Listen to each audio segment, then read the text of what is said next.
BBA, BCA, BCom computer కోర్సులో 100% placement లభించే ఏకైక డిగ్రీ కాలేజ్ కూకట్పల్లిలోని i3 డిగ్రీ కాలేజ్ 8367215215.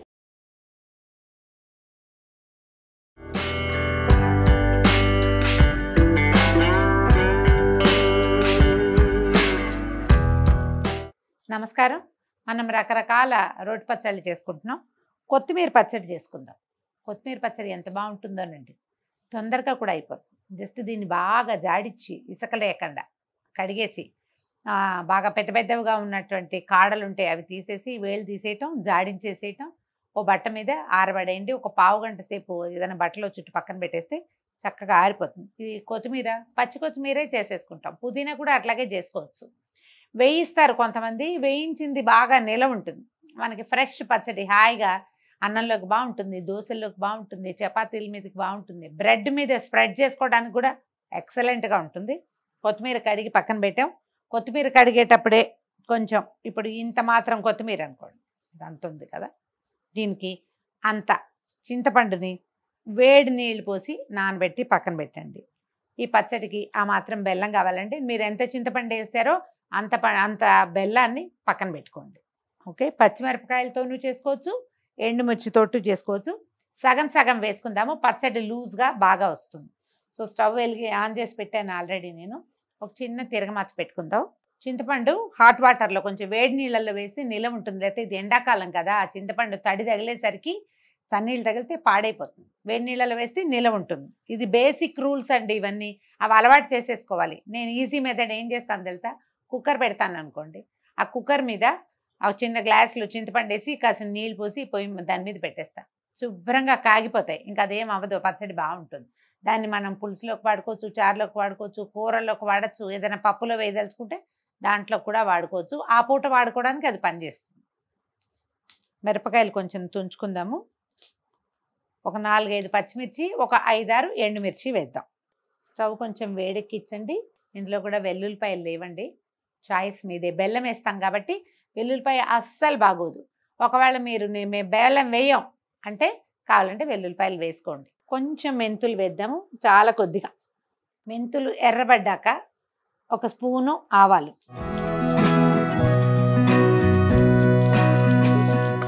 ఆవాలన్నీ పేలినాక ఒక స్పూను మినపప్పు. మినపప్పు కొంచెం కమ్మటి వాసన వచ్చేదాకా కొంచెం వేగనిస్తే బాగుంటుంది. కొద్దిగా రంగు వస్తే, తెల్లగా ఉండగా తీసేయబోకండి, రుచిగా ఉండదు అసలు.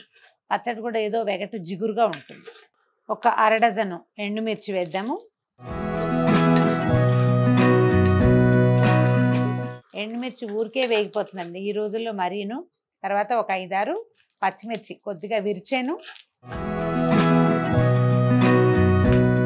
ఒక చిటికెడు ఇంగువ,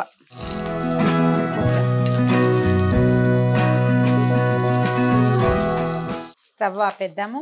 ఒక చిటికెడు పసుపు వేసి ఈ పోపుని తీసి పక్కన పెట్టేసుకుందాం. పోపు కొంచెం చల్లారి పెట్టుకోవాలి మనం. దీన్ని చల్లారనివ్వండి. ఈ లోపల మనం నానబెట్టి పెట్టుకున్నాం కదా చింతపండు, దీంట్లో ఇంచి అలాగా ఈ పీచులు అవి తీసేసేయండి. మొదటే మనం ఏరు పెట్టుకుంటే మరీ మంచిది.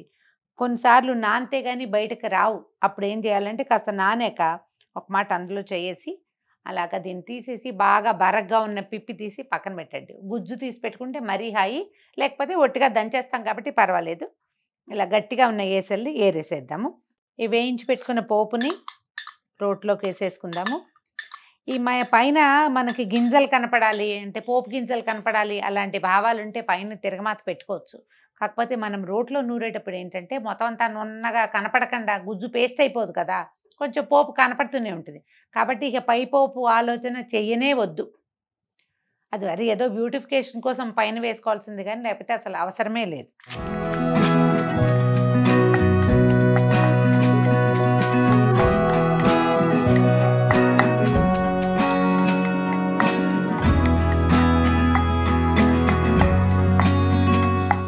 ఈ పోపు కొంచెం మెత్తగా నూరేసాక చింతపండు నేను కొంచెం గుజ్జు తీసి పెట్టాను. కొద్దిగా అలాగా కొంచెం కొంచెం వేస్తూ దీన్ని నున్నగా మెత్తగా అయ్యేలాగా నూరేసేయండి.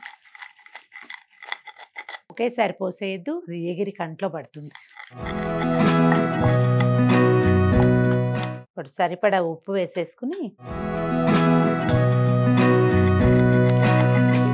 కొంచెం కొంచెం కొత్తిమీర వేస్తూ దంచేసుకుందాం. మీరు కొత్తిమీరని దగ్గరగా సన్నగా కత్తిరిచ్చేస్తే ఈ తాళ్ళుగా అవ్వకుండా కొంచెం బాగా నున్నగా కనపడుతుంది పచ్చడి. లేకపోతే ఏంటంటే ఈ పొడుగాటి కాడలు ఉన్నాయనుకోండి, ఇవి రుచిగా ఉంటాయి, కానీ వీటిలో ఒక రకమైన పీచు ఉంటుంది కదా, అది చేతికి తగులుతూ ఉంటుంది. నచ్చుబాటుగా ఉంటే ఓకే, నచ్చకపోతే చక్క దగ్గరికి ఇట్లా తెంపేసేయండి. తెంపితే ఇది బాగా నలిగిపోతుంది, కనపడదు, ఇంకా రుచి ఉంటుంది, చేతికి పట్టుకోకుండా ఉంటుంది. కొత్తిమీర పచ్చడి క్షణాల్లో అయిపోతుందండి. అది నలుగుతుంటేనే మనకి తినబుద్ధి అవుతుంది.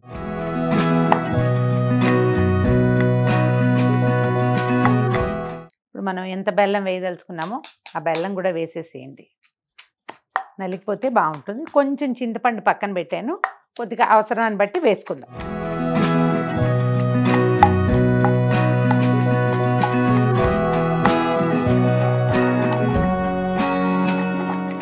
ఉప్పు చూసుకుని సరిపోతే ఒక చిటికెడు ఇప్పుడే దీంట్లో ఉండగానే యాడ్ చేసుకోవచ్చండి. ఎవరికైనా పిల్లలకి చేతిలో పెట్టి నాకి రుచి చూడడం నేర్పించండి. రోటి పచ్చళ్ళ ప్రధానమైన సౌందర్యం అనాలా, దాన్ని ఏమనాలి, అనుభవం ఏంటంటే రోట్లో నుంచి చేతిలోకి వచ్చిన పచ్చడి.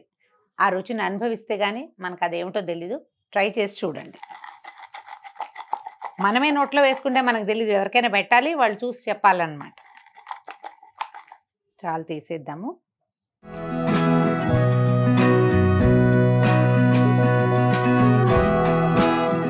ఇంకొంచెం బెల్లం కావాలా, ఇంకొంచెం ఉప్పు కావాలా అనేది మనం రోట్లో ఉండగానే చూసుకోవచ్చు. చక్కటి వేడి అన్నంలో మంచి బ్రహ్మాండమైన కాచి నెయ్యి వేసుకుని కలుపుకుని తింటే ఉంటుంది, ఎక్సలెంట్గా ఉంటుందండి. ఇది బ్రెడ్ మీదకి నాకు ఆ స్ప్రెడ్గా చాలా ఇష్టం. మామూలుగా బ్రెడ్ తినబుద్ది కాదు, ఎవడో చప్పచప్పగా ఉంటుంది, అంత రుచిగా ఉండదు. కానీ ఈ పుదీనా పచ్చడి లేదా ఇలా కొత్తిమీర పచ్చడి కనుక దాని మీద స్ప్రెడ్ చేసుకుని తింటే చాలా బాగుంటుంది. రోట్లో ఉన్న పచ్చడంతా చక్కగా నున్నగా గిన్నెలోకి తీసేసేయండి. తర్వాత రోలు కడుక్కోవచ్చు తాపీగా. ఏ రకమైన పదార్థాల్లోకైనా ఇది చాలా బాగుంటుందండి. ట్రై చేసి చూడండి. రోట్లో నూరిన కొత్తిమీర పచ్చడి రుచే రుచి. ఈ వీడియో కనుక మీకు నచ్చినట్లయితే లైక్ చేయండి, షేర్ చేయండి. మరిన్ని ఇంట్రెస్టింగ్ రోటి పచ్చళ్ళ వీడియోల కోసం మా ఛానల్కి సబ్స్క్రైబ్ చేసుకోండి.